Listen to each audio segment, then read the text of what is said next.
나 가진 재물 없으나 나 남이 가진 지식 없으나 나 남에게 있는 건강 있지 않으나 나 남이 없는 것 있으니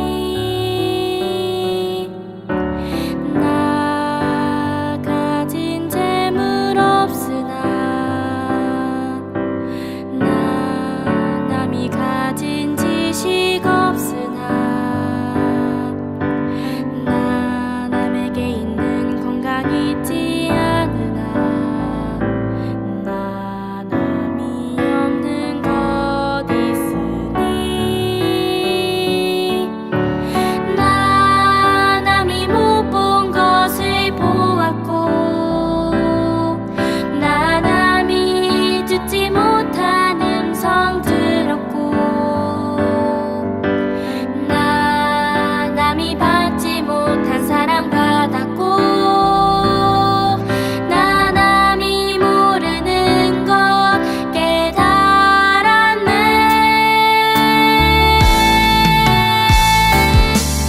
공평하신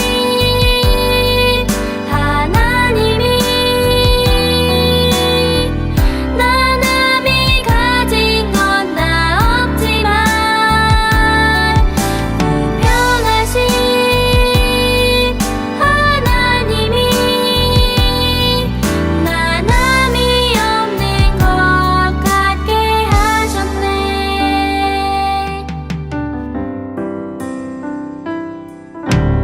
나 가진 재물 없으나 나 남이 가진 지식 없으나 나 남에게 있는 건강 있지 않으나 나 남이 없는 것 있으니 나 남이 못 본 것을 보았고 나 남이 듣지 못한 음성 들었고 나 남이 받지 못한 사랑 받았고 나 남이 모르는 것 깨달았네.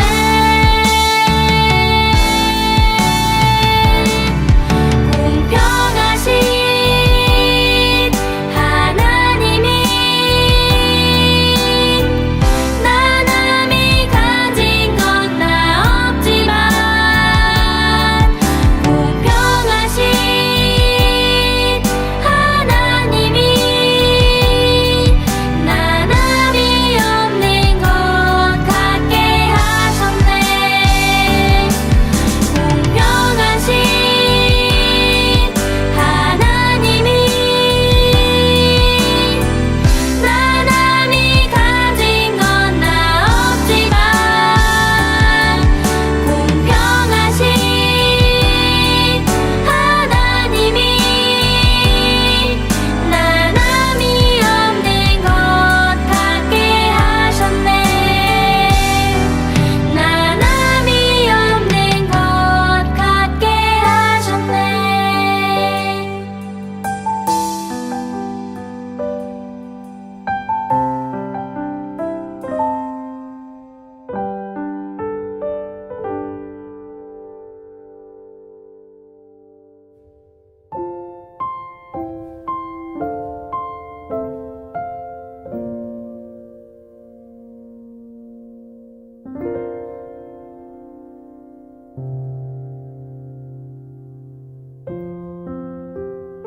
야곱이 라헬을 위하여 7년 동안 라반을 섬겼으나 그를 사랑하는 까닭에 7년을 며칠같이 여겼더라. 야곱이 라반에게 이르되 내 기한이 찼으니 내 아내를 내게 주소서.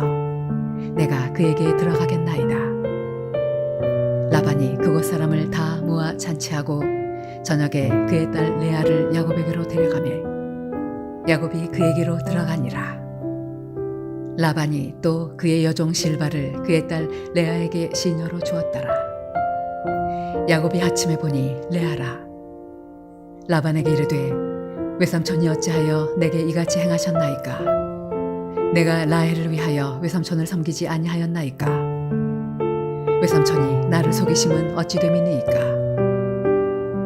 라반이 이르되 언니보다 아우를 먼저 주는 것은 우리 지방에서 하지 아니하는 바이라. 이를 위하여 7일을 채우라. 우리가 그도 네게 주리니 네가 또 나를 7년 동안 섬길지니라. 야곱이 그대로 하여 그 7일을 채우매 라반이 딸 라헬도 그에게 아내로 주고 라반이 또 그의 여종 빌하를 그의 딸 라헬에게 주어 시녀가 되게 하매 야곱이 또한 라헬에게로 들어갔고 그가 레아보다 라헬을 더 사랑하여 다시 7년 동안 라반을 섬겼더라.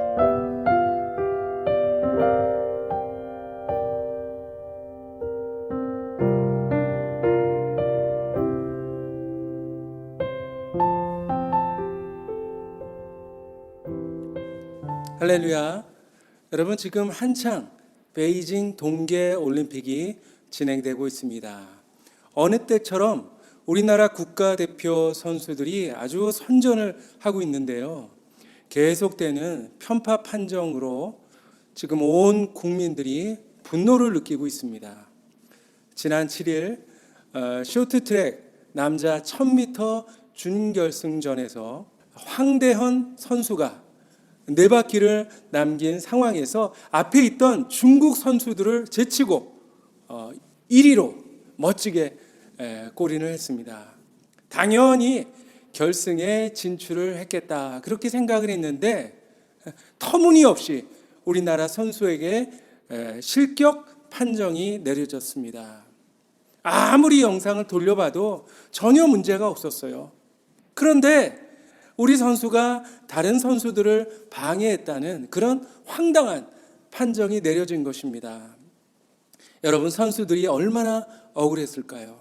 그야말로 4년 동안의 그 모든 노력이 한순간에 물거품이 되어버린 것입니다. 그러나 황대현 선수는 자신의 인스타그램에 이런 글을 남겼다고 하는데요. 장애물을 만났다고 반드시 멈춰야 하는 건 아니다. 벽에 부딪힌다면 돌아서서 포기하지 말라. 어떻게 하면 벽에 오를지, 벽을 뚫고 나갈 수 있을지, 또는 돌아갈 방법이 없는지 생각하라.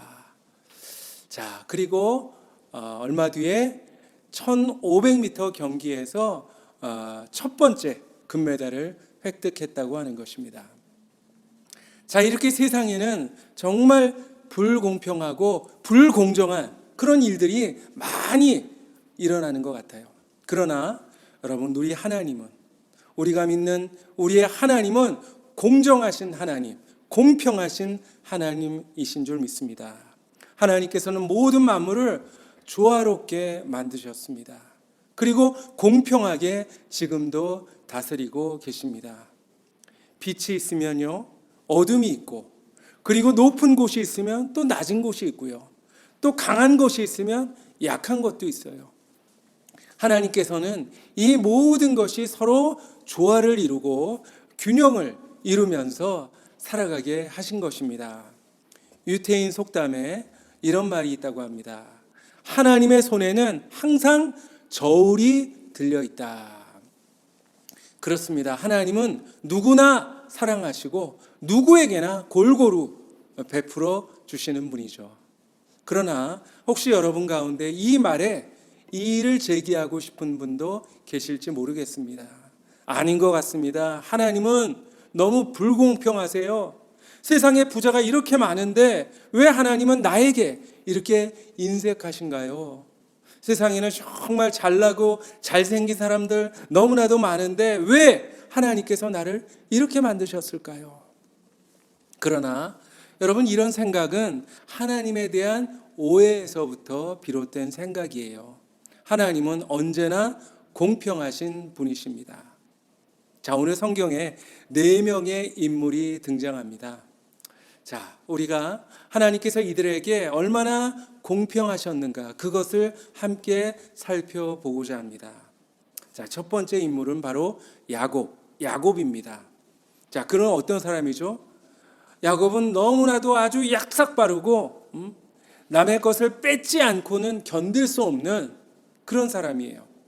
태어날 때부터 먼저 나오는 그 형의 발 뒤꿈치를 붙잡고 나왔던 그런 사람입니다. 한마디로 아주 지독한 그런 욕심꾸러기예요. 형의 장자권을 빼앗았고 또 부모님의 축복도 가로챘습니다. 어떻게 보면 오늘날 현대인들과 좀 비슷한 것 같아요. 아주 이해타산적이고 자기밖에 모르는 그런 이기적인 인물이었습니다. 자, 그랬던 그가 오늘 아주 보기 좋게 당하는 그런 이야기가 등장합니다. 형에게 쫓겨서 외갓집으로 도망을 갔는데요. 외삼촌에게 두 딸이 있었습니다. 바로 레아와 라헬, 이 두 딸이었습니다. 야곱이 첫눈에 둘째 딸 라헬에게 반하게 되죠. 그래서 그 라헬을 자신의 아내로 얻기 위해서 외삼촌 집에서 무려 7년 동안 머슴살이를 하게 됩니다. 성경에 보면 야곱이 라헬을 위해서 7년을 섬겼지만 그 7년을 며칠같이 여겼다. 그렇게 기록하고 있습니다. 이제 드디어 7년이 되어서 신혼 첫날 밤을 보내고 이제 아침에 일어났는데 자기 옆에 있는 신부가 라헬이 아니고 레아였어요. 얼마나 깜짝 놀랐겠습니까? 야곱이 외삼촌 라반에게 깜쪽같이 속아 넘어간 것입니다. 얼마나 화가 났을까요? 그래서 외삼촌을 찾아가서 막 따졌습니다. 아니 이럴 수가 있습니까? 그런데 라반은 이곳 풍습이 이러니 어쩔 수가 없다 하면서 이제 라헬을 얻기 위해서 다시 7년 더 일을 해야 된다. 그렇게 이야기했어요.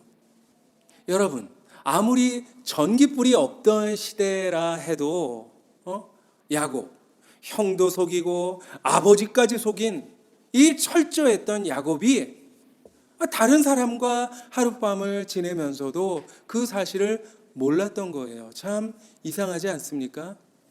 과연 우연이었을까요? 아니에요. 바로 공평하신 하나님의 역사였습니다. 여러분, 남을 속이면 결국 자기도 속게 되어 있습니다. 남을 아프게 하면 언젠가는 자기도 아플 때가 오는 것이죠. 그러므로 여러분, 남을 아프게 하면 안 됩니다. 공평하신 하나님께서 그것을 갚으신다는 사실을 우리가 잊어서 안 되겠습니다. 남을 속여서도 안 됩니다. 공정하신 하나님이 심판하신다는 그 사실을 우리가 기억을 하면서 언제나 하나님 앞에 정직하게 살아갈 수 있는 저와 여러분이 됐으면 좋겠습니다. 자, 이번에 두 번째로 레아, 첫째 딸 레아 입장에서 한번 생각해 보겠습니다. 어느 날 갑자기 아주 훤칠하게 생긴 청년이 자기 집에 왔어요. 그런데 그 청년은 자기를 거들떠보지도 않아요. 그리고 동생 라헬에게만 눈길을 줍니다.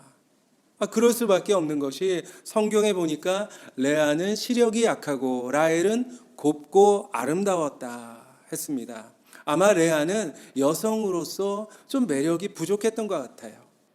야곱에 대한 서운함 그리고 동생에 대한 시기심으로 레아는 굉장히 속상했을 거예요. 어쩌면 밤마다 하나님 너무 마음이 아파요. 하나님 저를 돌봐주세요. 그렇게 기도했을지도 모르겠습니다. 그런데 야곱에게 공평하셨던 하나님께서 레아에게도 공평하셨어요. 볼품 없었던 큰딸 레아에게 하나님께서 통쾌하게 보상해 주셨던 것입니다. 오늘 31절 말씀에 여호와께서 레아가 사랑받지 못함을 보시고 그의 태를 여셨으나 라헬은 자녀가 없었더라.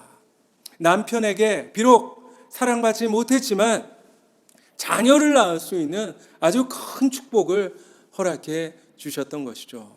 여러분, 지금은 많이 달라졌지만 당시에는 자녀를 낳는 여인, 자녀를 많이 낳는 여인이 최고였어요. 그래서 레아가 첫 번째 아들을 낳고 이름을 르우벤이라고 지었는데 그 뜻이 무엇입니까?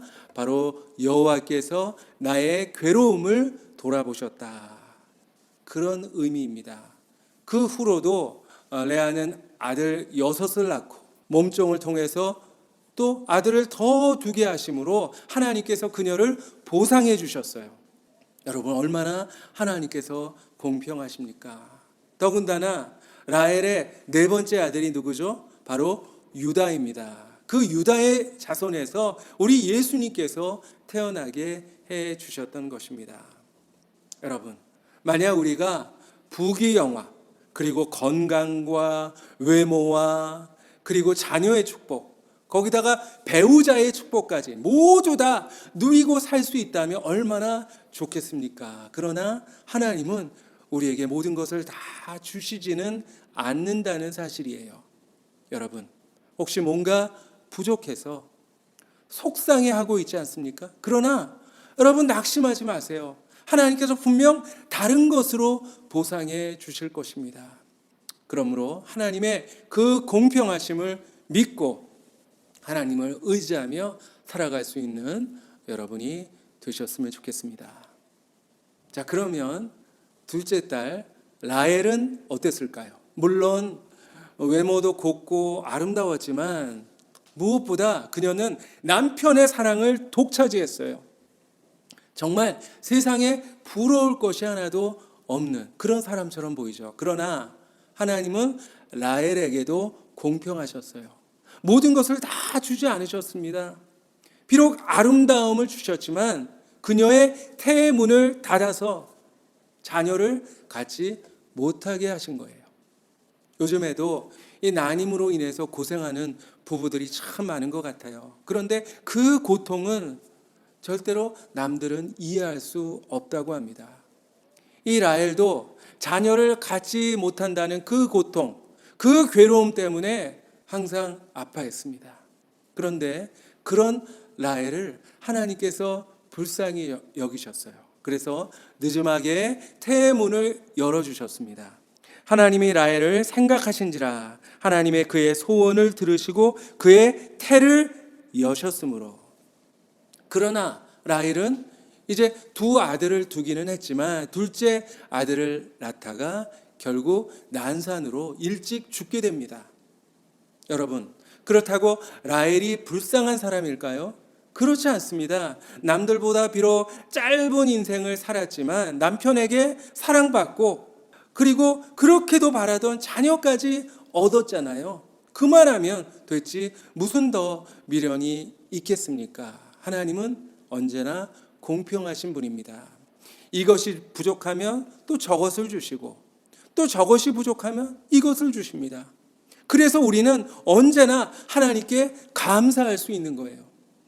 인생은 보는 관점에서 달라진다고 합니다. 그러므로 항상 없는 것, 내가 갖지 못한 것에 초점을 두지 마시고요. 하나님께서 나에게 주신 것, 나에게 베풀어 주신 것들을 바라보며 감사하는 그런 인생이 되시기를 바랍니다. 마지막 사람은 야곱의 외삼촌 라반입니다. 라반은 자신의 사위이자 조카였던 그 야곱을 아주 심하게 부려먹었어요. 그리고 품삯도 여러 번 떼먹었습니다. 요새 말로 하면 아주 임금을 착취하는 악덕업주였어요. 아니, 사위라면 씨암탉을 잡아주지는 못할 망정 야곱을 막 심하게 부려먹었습니다. 그런데 여기서 공평하신 하나님께서 역시 개입하십니다.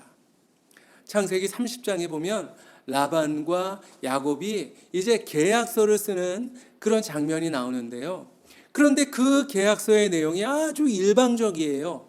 무엇이었습니까? 야곱이 라반의 양을 키우는데 만일 그 양이 새끼를 낳아서 흰색이 되면 장인의 것이 되고 라반의 것이 되고 또 얼룩무늬가 나오면 그것이 야곱의 것이 된다라는 그런 내용이었습니다. 여러분, 양이 모두 흰색이에요. 그런데 그 흰 양이 새끼를 낳으면 무슨 색이 되겠습니까? 그러므로 이 계약은 처음부터 아주 잘못된 계약이었습니다. 아주 불공정한 계약이었죠. 그런데 여기서도 하나님께서 어김없이 개입하십니다. 하나님은 언제나 공평한 분이에요. 양들이 새끼를 낳았는데 보니까 아주 비실비실하고 병든 양은 다 흰색이에요. 그리고 아주 토실토실하고 건강한 양은 모두 얼룩무늬로 태어나는 거예요. 하나님께서 개입하신 것입니다. 라반이 야곱에게 하도 못되게 구니까 하나님께서 야곱의 몫을 늘려주시고 라반의 것은 줄어들게 하신 것입니다. 역시 하나님은 공정하신 분입니다. 남의 것을 착취하면 하나님은 그 착취당하는 사람의 편이 되어주십니다. 누군가에게 갑질을 하면 그 갑질 당하는 사람의 편이 되어주시는 것입니다. 그래서 하나님은 공의의 하나님이에요. 여러분, 혹시 누군가에게 피해를 입거나 괴롭힘을 당하지는 않았습니까? 억울한 일을 겪거나 아주 편파적인 그런 상황 가운데 있지 않습니까? 그렇다면 여러분 걱정하지 마시기를 바랍니다. 바로 하나님께서 여러분의 편이 되어주실 것입니다. 모든 것을 선으로 공정하게 반드시 갚아주실 하나님을 기대하시기를 바랍니다. 여러분, 우리 예수님은 하나님의 본체셨습니다. 하나님과 동등한 분이셨습니다. 아무 죄가 없고 거룩한 분이셨어요. 그런데 하늘의 모든 영광을 다 버리고 세상에 내려오셨고 세상에서 가장 낮고 천한 종이 되셨습니다. 거기다가 억울하게 누명을 쓰시고 십자가라는 최고의 고통을 경험하셨습니다. 그러나 우리 예수님은 하나님 아버지를 원망하지 않으셨어요. 하나님을 불공평하다고 불평하지 않으셨습니다. 모든 고난을 묵묵히 감당하셨습니다. 여러분, 예수님께서 낮아지신 것은 우리를 높여주시기 위함입니다. 억울하게 누명을 쓰고 고난당하신 것은 바로 우리의 억울함을 갚아주시기 위함입니다. 여러분, 억울할 때마다 예수님을 바라보시기를 바랍니다. 세상에서 불공평하다고 느껴질 때마다 우리 예수님을 생각하시기를 바랍니다. 십자가는 하나님께서 절대로 우리를 버리지 않으실 것이라는 약속이에요. 공평하신 하나님을 바라보면서 그 하나님의 도우심으로 늘 승리하시는 저와 여러분이 되시기를 간절히 축원합니다. 기도하겠습니다. 할렐루야. 공평하신 하나님, 감사합니다. 비록 저희들 정말 불공평하고 불공정한 이 세상에서 살아가지만 하나님께서 항상 우리 편이 되어주셔서 모든 것을 선으로 갚아주시니 주님 감사합니다.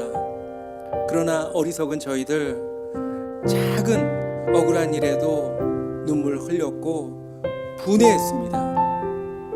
저희들 십자가의 주님 바라보게 하시고 십자가의 그 고통 가운데서도 불평하지 않으셨던 우리 주님을 바라보면서 비록 우리가 세상에서 여러 가지 억울한 일을 당한다 할지라도 모든 것을 합력하여 선으로 바꿔주실 우리 하나님을 바라보게 하시고 하나님을 의지할 수 있도록 주님 도와주시옵소서. 하나님, 주님은 늘 연약한 자의 편인 것을 믿습니다. 늘 하나님 의지하게 하시고 하나님의 그 도우심으로 늘 승리하는 우리 모두가 되게 하여 주시옵소서. 감사드리며 예수님 이름으로 기도합니다. 아멘. 이제는 예수 그리스도의 은혜와 하나님의 사랑과 성령님의 교통하심이 비록 불공평한 이 세상을 살아가지만 언제나 변함없이 공평하고 공정하신 하나님이 내 곁에 계신 것을 신뢰하면서 그 하나님을 바라보고 또 하나님께서 모든 것을 선으로 이루어 주실 것을 기대하면서 믿음으로 살아가기를 다짐하는 사랑하는 모든 우리 성도님들 위해 저들의 가정과 교회 그리고 이 나라 이 민족 위에 이제부터 영원히 항상 함께 하시기를